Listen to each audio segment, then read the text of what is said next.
Hello, my name is Eduardo, and today I am here with a new tutorial for App Inventor. So this is a tutorial for App Inventor, or you can use this tutorial with App Builder, Thunkable, or Makeroid. And this is a game that I was making in a tutorial made in Spanish. Okay, so now I am just making the same tutorial but in English.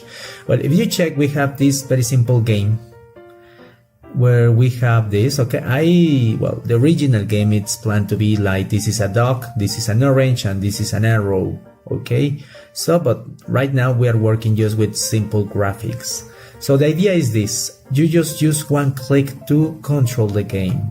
If I press, I have this bar on the left that it's like telling me the speed, okay, for the arrow, the speed that I will be using for the arrow or to throw the arrow. For example, if I just throw it like that. So you have to hit the orange, but without killing the dog or this thing. So that's the idea of this game. Well, this is just the first part. Obviously, you need more things like graphics, you need a score, you need lives and many things, okay? So, but let's start with this tutorial that it's going to be really simple and really cool. You can make a really nice game. Also, this game is based on an idea that I saw in a video in YouTube. Okay, so I will share the link if you want to check it. It is a game that a guy made in Unity, I guess. So let's start with the tutorial. Well, as I told you, we have this tutorial that it was made in Spanish. So what if we just start from the beginning? So let's call it kill orange one click, a very long name. So we're going to start with that. Then we are going to just reset the companion. Remember that you can download the companion from the App Store. Well, not the App Store, the Play Store. So let's start to prepare everything. Okay, so this is what we need first. We are going to drag here from the horizontal, from the layout, we're going to drag an horizontal arrangement. So I set it here, the horizontal arrangement. So I rename it to game HA. So we are going to insert the canvas inside here. So well, first we put the horizontal arrangement. Also, we are going to center and align center. Then I set it to 85% of the screen for the height and also for the width. Okay, so we have the horizontal arrangement. Then I added a canvas. From drawing an animation, drag a canvas. I have the canvas, and then I added the sprites: orange sprite, dog sprite, arrow sprite, and bar sprite. I have these sprites that I will be using. I set the size to 80% and for the height and for the width 80%. With that thing, we have a very nice frame, okay, using the horizontal arrangement. Now, if we see this in companion, you will see that the size is not correct. Well, to fix this, you go to screen, and because we are using horizontal, percentages, we have to set the sizing to responsive. And then you check that now it is using the 85% correctly. So we have here the canvas. Then you just set this to portrait because we are going to be using portrait mode. So, and this is just the first part. Now we need to import the graphics. And well, I just imported the files into my Thunkable, okay? Right now I am using Thunkable, but remember that you can use App Inventor or App Builder or Makeroid to build your project. So I just use this simple file, okay, that it's this dog, knife, or that is in this case the arrow, the orange, that is not an orange, but well. And then for the bar, I just use a square, okay? and I will scale this thing. I just imported them, I have them, and I'm not going to import the background right now, okay? So I just keep it just like that. I will change the color of the canvas, probably to a very nice, if we are using to lime, I guess that will be okay. Then if we see this in companion, this is our game so far. Now it's time to add the graphics. You can add here orange, picture, orange. Then you go for dark, picture, picture, picture, dark.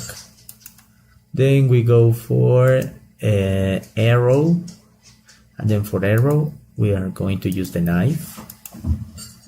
And finally we have this square that it's the bar that I just call it speed control or something. Then you just have the elements. Now let me check if the orange sheet is quite visible or not. I guess not very visible, but well, we can change just the color to something different. Light green, teal. What about this? Yes, right now just let's use that one. Okay. Probably for the screen I will use the other one that I like it, that it's the lime. And you will have something like that. Okay, so this is the game. Now let's go finally to the blocks. But also we're going to need something else. In sensors you are going to drag a clock, and you're going to just disable everything, set it to 10, the clock. You can rename it to speed clock, and that's it. So let's go to the blocks and let's start like programming this thing. So the first procedure that we're going to create, it is a result procedure. You go to procedures and then you take this, okay, to result. This is going to be to calculate the percentage, okay, for the sprites, and also for the position of the sprites based on the percentage. And we're going to use for the height and for the width. I did it for the height. So we're going to multiply the canvas height times this variable that I created, that is used, that it will be used for the height or the Y position. And then we're going to divide this by 100. So just to place everything based on the percentage in the Y-axis, or in the percentage based in the height of the canvas. Now to do it, the other one for the width, I'm going to show you how. So you need to use here these blocks from math, the multiply, and then you're going to insert this in this part. Then you just drag the 100 over here, and then we are going to use the canvas width. So you go to canvas, and then you go look for canvas width, and then we are going to create a variable inside here that it's a value that we're going to modify in other parts. Okay, for example, if I want to set this to 50%, I just write the 50 in this slot. The name of the slot, we're going to call it width, then underscore X position, because we can resize everything or place everything in the X axis. Then we just drag it, and that's it, we have it. Now let's go for the next procedures. So now I created a procedure, a normal procedure, and then I just call it set size or positions, underscore positions. With this procedure, first I'm going to resize everything, and then I'm going to place it. First I resize the orange, so I set it to orange, the width, and I use the 12%. So I just insert this number here in the width, and it's 12, that it equals to the 12% of the size of the screen. Then for the height of the same orange, I'm not using the procedure because I know that this graphic of the orange, it is a square. So it's 64 times 64. So it is not necessary to calculate based on this. You just copy the value that we just got from this procedure. So that's why I copy the width, and with that thing I will have a perfect square. So let me check if we can see that thing for the orange. So I will drag just here this just to test. If you go here again, we just drag it over here, check it. I will do it. Then we just see, well, probably it's not like very visible, but there is the change. Okay, so and then we're going to do the same for the other ones. Now with the dog there is something different, because the dog, it is not a square. So in this case, check, I have the width also, I set it to 14%, and then for the height I did something different. I used the same width that we just calculated, and then I just divided by 2. Why? Because of that, because if I check the original graphic, check the dog, it is 2 times the width, it is 2 times the height of this sprite. If you check it, it is like that. So that's why. I guess it's 64 times 32 or something. So that's why I use it like that. And then we are going to make the other two, that is the arrow and the bar. Now for the arrow, there is another thing. We have also the width base, here it's like 5%. And then for the height, check, sorry, I just forgot to rename because I just duplicated this.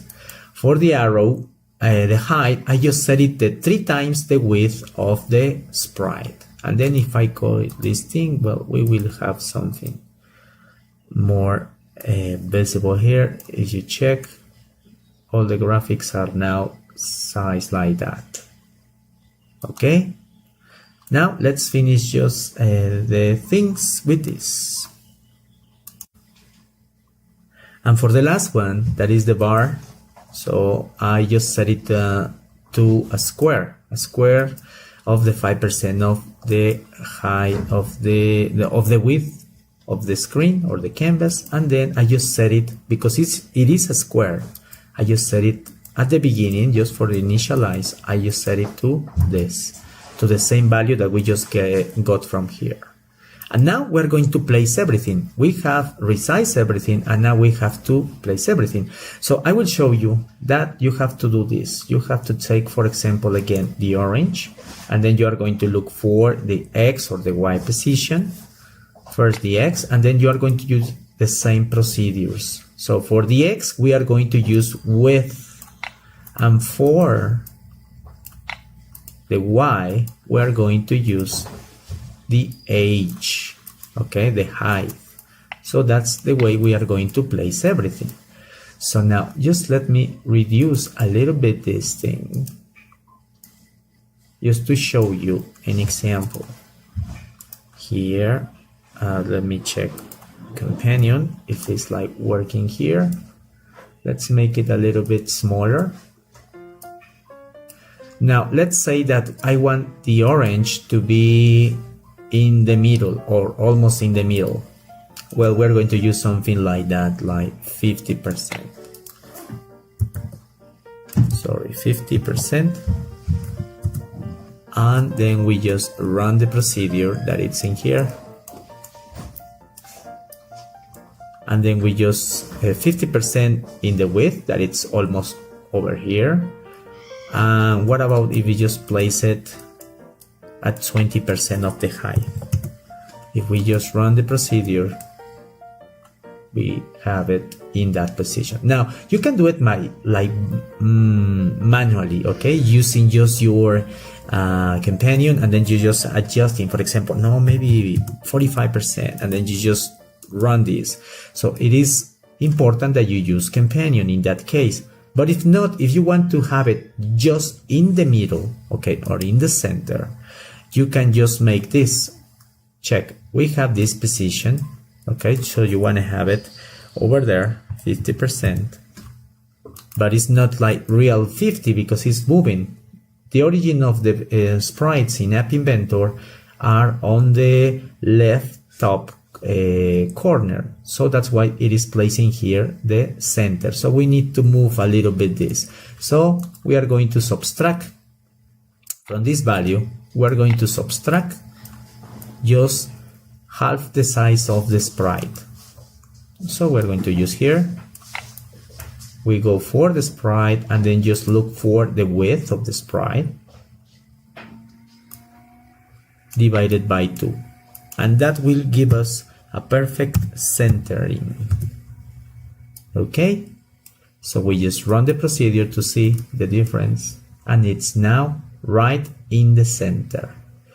Okay, so now let's place everything. I will place things, I will change and I will show you all the rest of the things, okay, to not bother you or bore you.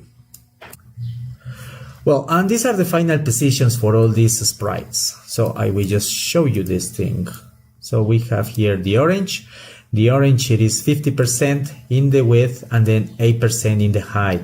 For the dog, we have 50% in the width, and for the Y we have 35%. For the arrow or the knife, we have it in the middle, 50%, and in Y we have it at 100%. With what 100%, we are going to push the arrow to the bottom of the screen. Now for the bar or this kind of a thing or square, we're going to have it at 25% of the width, and finally in 100, okay, to push it to the bottom. So, and then if we see this thing and we just run the procedure, sorry, we have almost everything. The only thing that is not placed is this beautiful square, and then we check why, because probably I didn't change the name. Yes, because I just duplicated. Remember, just be careful with that things. So now we just set it here, do it, and we have everything. So 50% in the X, and then you have it 100%, and then you have this one, the dog, it is like 35%, and this is in the 5% or something. So that's the idea, and you have here this at the 25%. So we're almost ready to start like moving things in App Inventor. Now for the next part, we're going to make this. We're going to need 3 different events. That is the touchdown for the canvas, canvas touch up, and when speed clock. We're going to use these 3 events. Now why? Because remember, in the game we're going to keep pressing the canvas, okay, just to hold the force or the speed. Then when we touch up or remove the finger, we're going to get a speed from that thing or from the bar, and then we are going to throw the arrow or knife. Obviously, we need the clock to animate this bar, okay, that it's like growing and getting smaller, growing and getting smaller.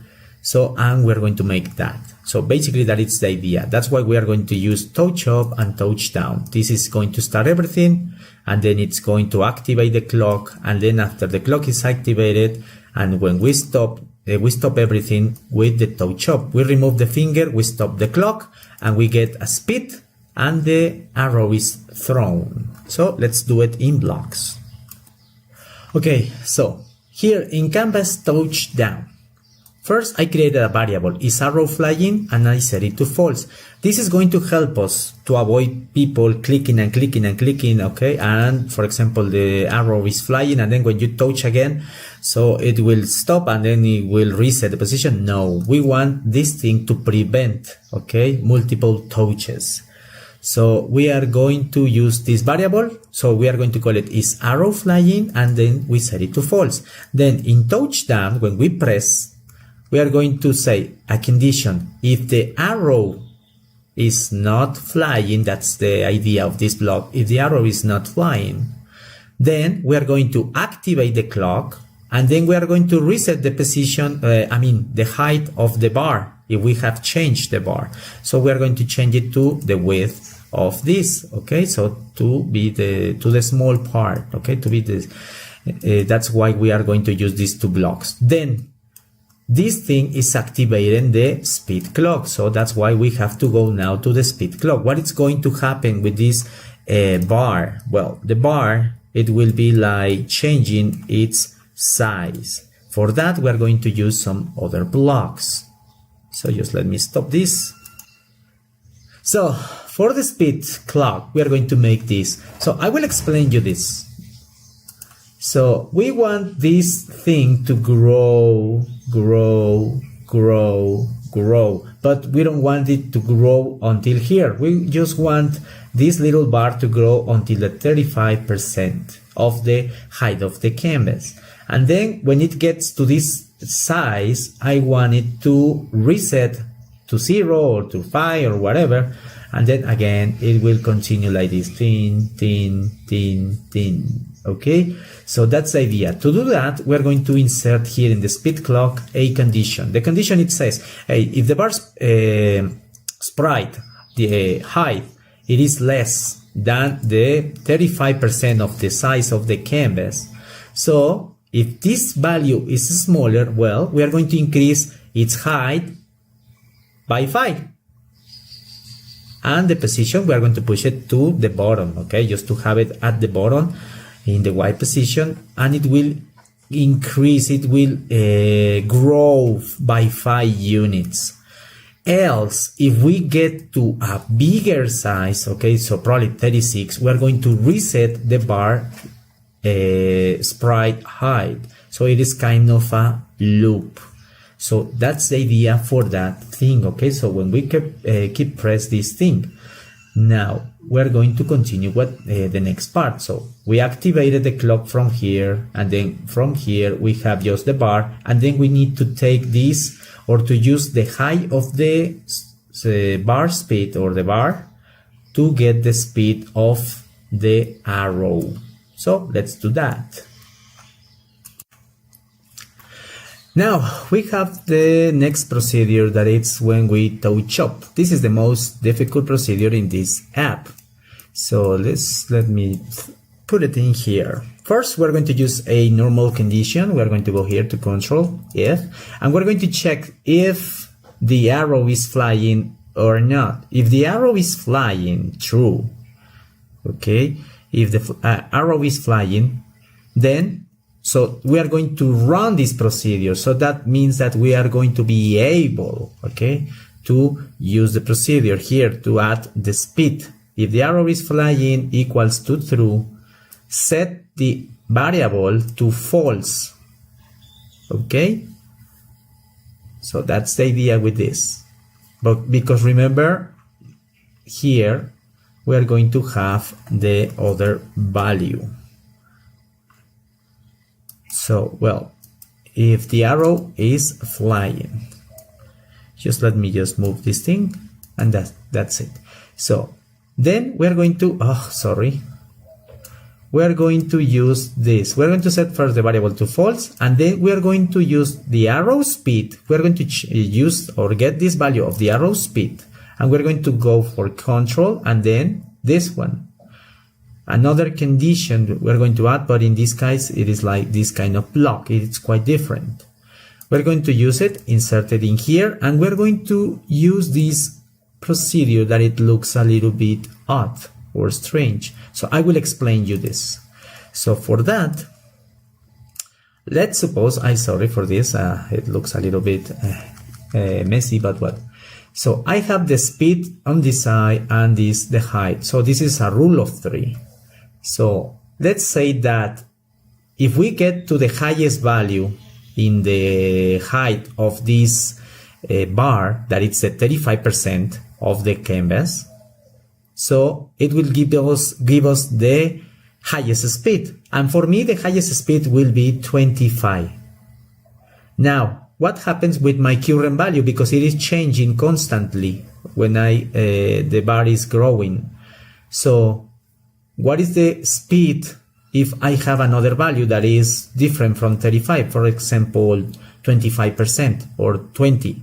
So we are going to use the rule of 3. So we are going to multiply the current value in the height of the bar times 25, that is the highest speed, and we're going to divide this by 35, that is the value talking of the highest height.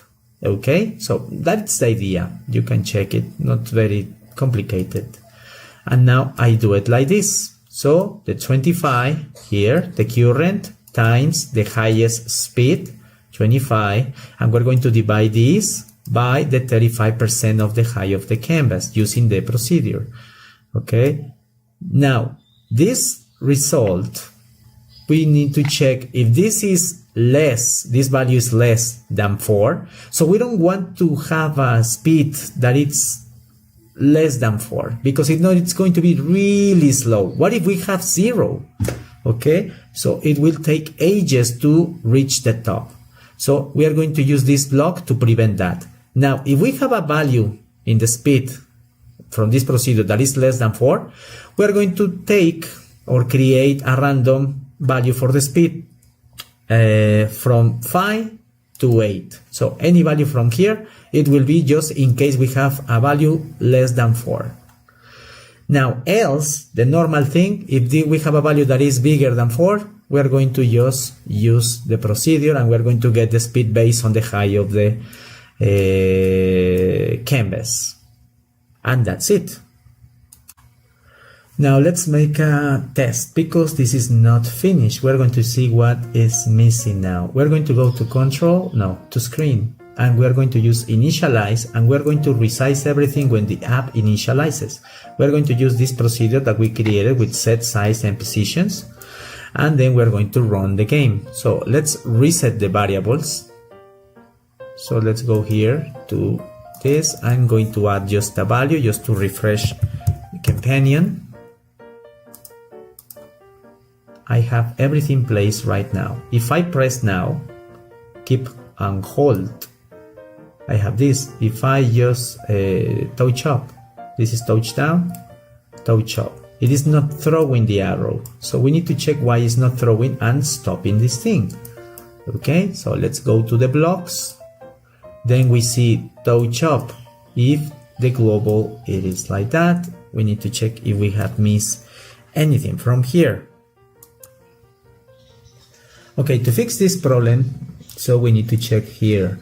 So first we start with touchdown. Touchdown is checking if this is in false. Yes, actually it's in false because it's initialized like that. And then it's going to activate the clock. We go to the clock. Then the clock, it will start like growing the bar that it's happening right now. And then when we remove the or stop holding the finger on the canvas, we are going to check this. If the global is no, we need to change this to false, because actually it is not flying at the beginning. So if it's flying, okay, if this thing is like set it to false, okay, so that is not flying, then set this thing to false again. But this is set this to true, okay, it will start like flying. So it was just a change on here. And let's see just the app in here. So let's press, and now it's moving to the right. Well, I guess I just made a mistake over there. So let's change that. Now, because this thing is moving using the speed property, we need to go to the designer, and we need to check here in the arrow. We have a property that it's called heading. So the heading right now it's 0. If it's 0, that means that the arrow, even though that the graphic it is pointing to the top, the property is 0, it is pointing to the right side of the canvas. To change that, we need to use to set it to 90. 90 is to the top.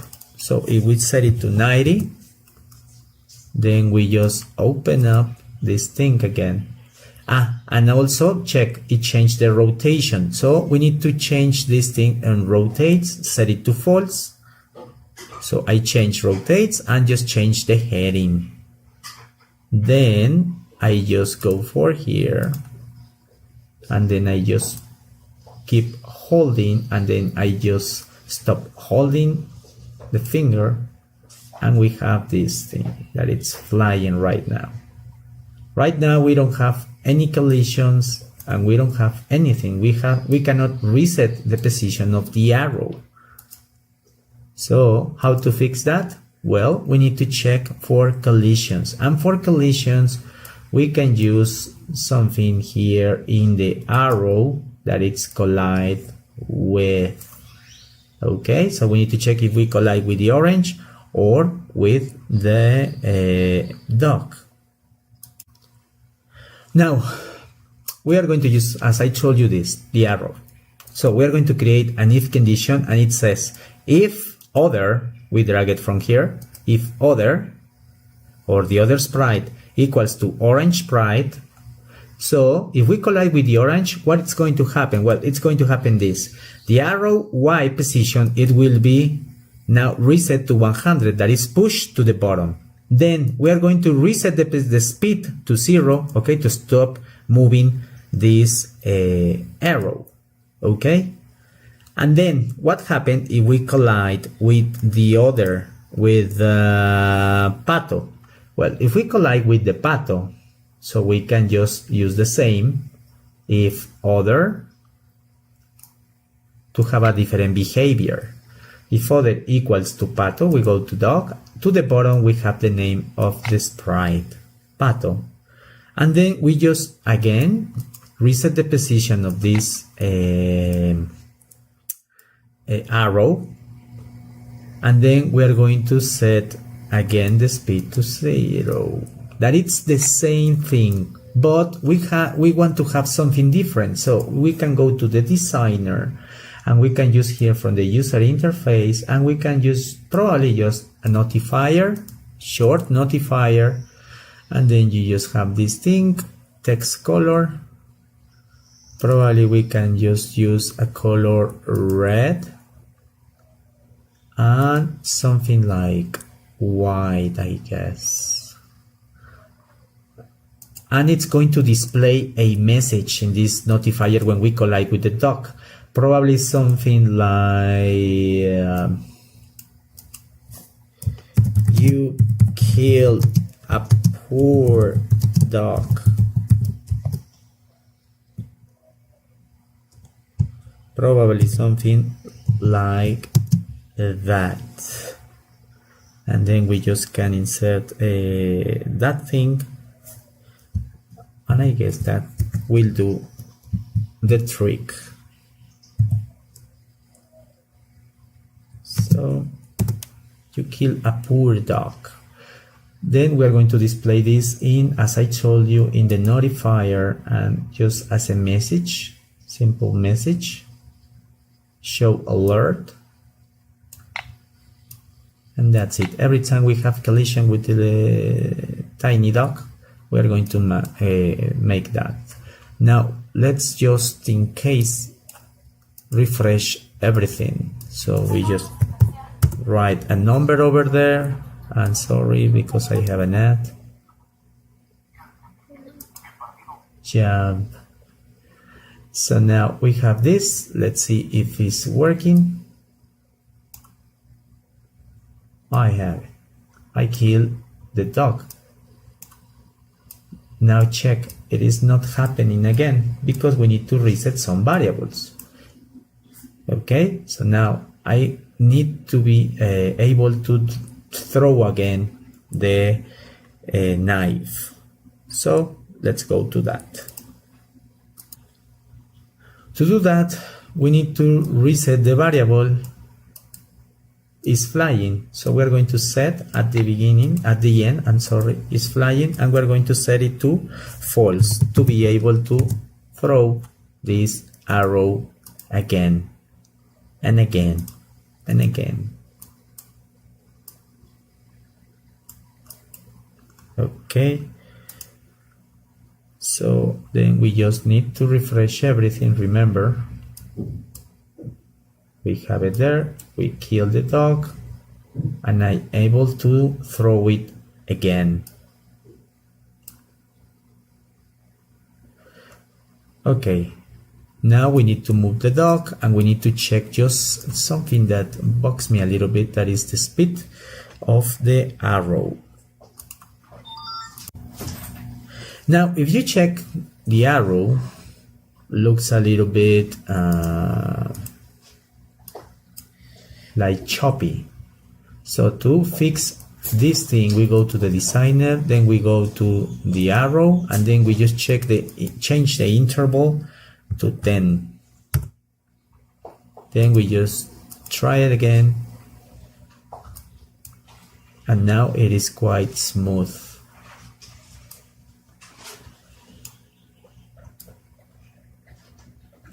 And that's it. Okay, so now just let's add the code for the dog to move and almost finish this tutorial. Okay, well, to start moving the dog, we're going to set its initial speed to 3, and we're going to do that here in the blocks. We go to the blocks and we set it to 3. Okay, then we set the interval to 10. Then we go to the blocks, and here we are going to use edge reach in the dog. So you go to dog and then you just look for edge reach. Then every time we touch one of the edges from the left or right, we want the dog to get a different speed, a random integer from 4 to 7. And then we're going to use the bounce. So in that case, we're going to have the dog going from left to right and right to left. So if we see this thing, it is something like this. We have the dog moving, and then you have the bar growing. So let's try to have a speed over there. And now if you check, there is something funny. The bar, it is not stopping when we stop holding. So to do that, we are going to go here to touch up, and in touch up at the end we want to disable the clock, or at the beginning if you want. Timer enable. Then we are going to set this thing to false, and it will stop this thing. So let's check. That's it, that is the speed.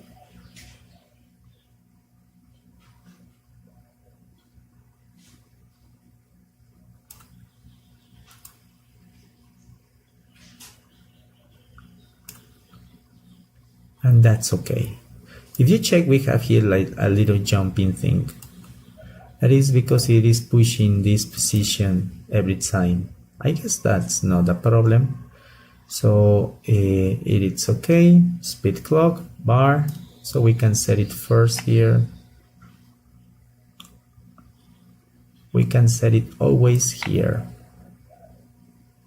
If we go to this, and it's the same thing, but well, anyway, I guess that's all for today. I hope you enjoyed the tutorial. Please subscribe to this to my channel and share this video with someone who's learning App Inventor just like me.